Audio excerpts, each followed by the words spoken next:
This is highwithoutcoke and welcome back to my channel. I know we're going to have the new patch notes in less than 12 hours and I shouldn't be posting this now, but this build is too fun not to share.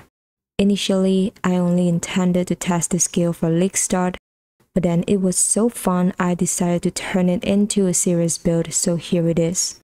Unfortunately, I used quite a few unique items, including a glorious vanity timeless jewel, so I don't recommend this build as a league starter even if it is untouched in the upcoming patch.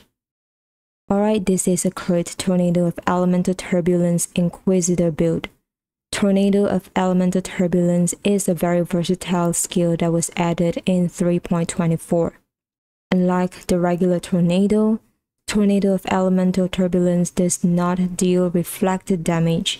Instead, all its physical damage is converted into fire, cold, or lightning damage.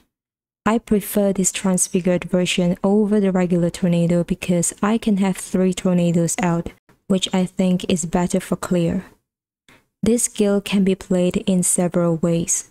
With combat-focused unique jewels, you can choose to focus on either fire, cold, or lightning tornado. Poison variant is also a thing. I went with triple LE for this build, so in this case, Inquisitor is the most convenient ascendancy because it allows me to ignore all enemies' elemental resistances. It is also one of the best ascendancies for crit builds. Now, let's move on to the pros of this build. This build can achieve high damage with reasonable investment. Currently, I have around 12 million DPS per tornado. The damage can be higher, but it's hard to get optimal gears this late into the league, so that's that. This build has an easy playstyle. All you need to do is to cast the tornadoes once every few seconds and they will chase down the enemies for a duration. Auto-targeting is nice as well, so you can cast this skill regardless of where you stand or where the enemies are. I like that the clear with Herald of Ash is very satisfying. In terms of defense, this build has 90% maximum chaos res and high elemental damage mitigation. Now let's talk about the cons of this build. For some people, Tornado is a little bit annoying because it is cast at where you are rather than on the enemies. So Tornado's movement speed is critical for clear. You can get more movement speed by stacking gem level or increasing gem quality. This build is vulnerable to physical damage, so avoiding big physical hits is important.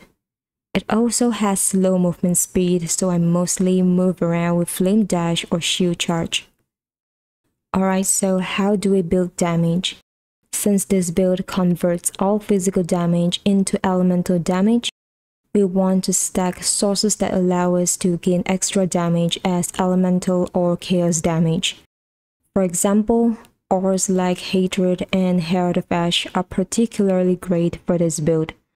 I used Incandescent Heart unique armor because it allows me to gain a portion of my elemental damage as extra chaos damage. Eba's Unification unique helmet is perfect for this build. Tons of extra damage and you can get +1 maximum power charge corruption for cheap.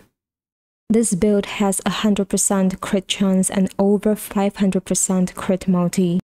Apart from support gem, assassin's mark and diamond flask, I also get some of my crit chance through 7 permanent power charges. I use replica dragon fang's flight as my amulet because tornado scales extremely well with gem levels. And don't forget that gem level increases tornado's movement speed as well. Mark of the Shaper as the chip ring gives a lot of spell damage, and I think it's going to be hard to top this.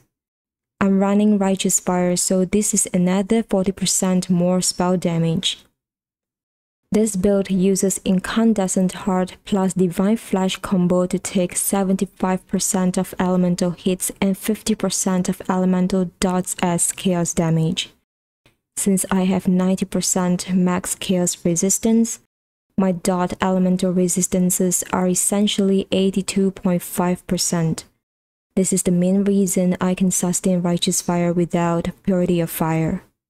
Besides that, I have tons of life regen from Consecrated Ground, Vitality, and Summon Stone Golem. Running Vitality is also great for obtaining Leech from Watcher's Eye.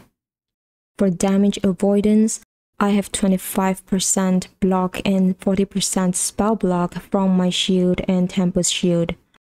I mentioned that physical damage is a problem for this build, but I managed to fix it with 4 permanent endurance charges and flask like Taste of Hate.